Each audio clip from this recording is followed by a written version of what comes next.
Bermodal sabotase email, orang Indonesia tipu perusahaan asing hingga 84,8 miliar. Gimana ceritanya? Tonton video ini agar kalian jadi ngerti.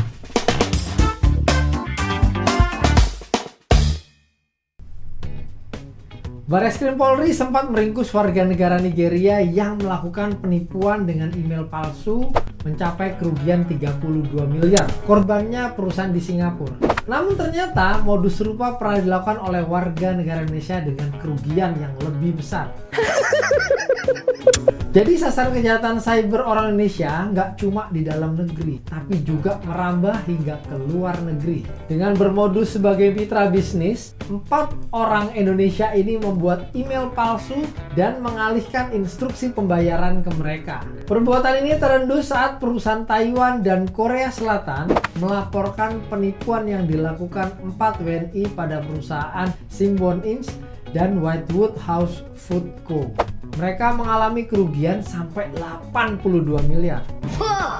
Perbuatan ini dilakukan dengan menggunakan bisnis email compromise ya. Cara mereka adalah dengan memanfaatkan ketidakcermatan penerima email ketika para pelaku mengirimkan invoice yang ditujukan kepada mereka. Bisnis email compromise ini sendiri adalah tindakan penipuan cyber dengan cara berpura-pura sebagai rekan ataupun karyawan perusahaan melalui sabotase email yang ditujukan pada bagian keuangan perusahaan-perusahaan tersebut. Para tersangka menyamar menjadi mitra bisnis dengan memanipulasi keamanan cyber dari perusahaan untuk ditransfer pada kantong pelaku yang seharusnya uang itu ditujukan ke rekan bisnis perusahaan yang asli. What? Jadi di kasus ini, sindikat menggunakan identitas palsu yang kemudian digunakan untuk membuat beberapa dokumen perizinan ya, sampai akta notaris. Jadi semuanya kelihatan kayak real dan legal.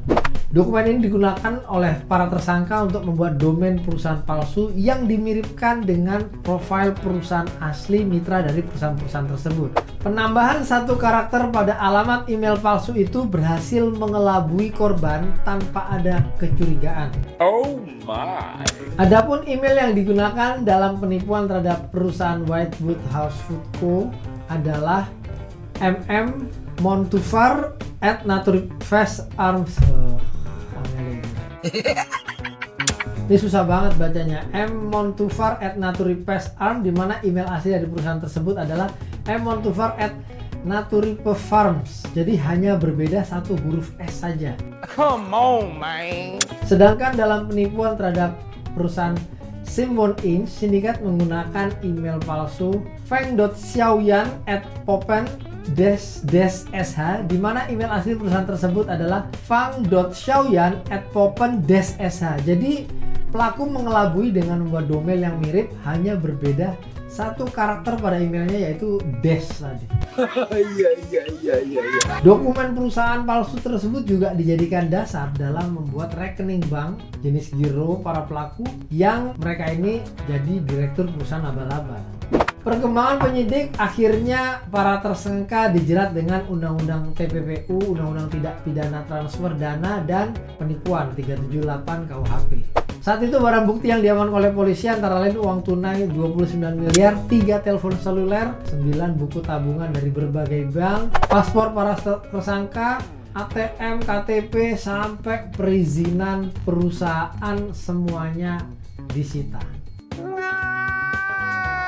Pihak terkait mengatakan penyidik masih terus melakukan pengembangan kasus walau sampai saat ini belum ada informasi terbaru ya tentang kasus ini. Wah, backingannya agak lumayan nih guys. Jadi sampai pihak berwenang aja belum bisa kasih info update hukuman bagi pelaku ini bagaimana. Tapi biar kita sama-sama berhati-hati, jangan lupa share video ini ke teman-teman kalian agar ikutan jadi ngerti.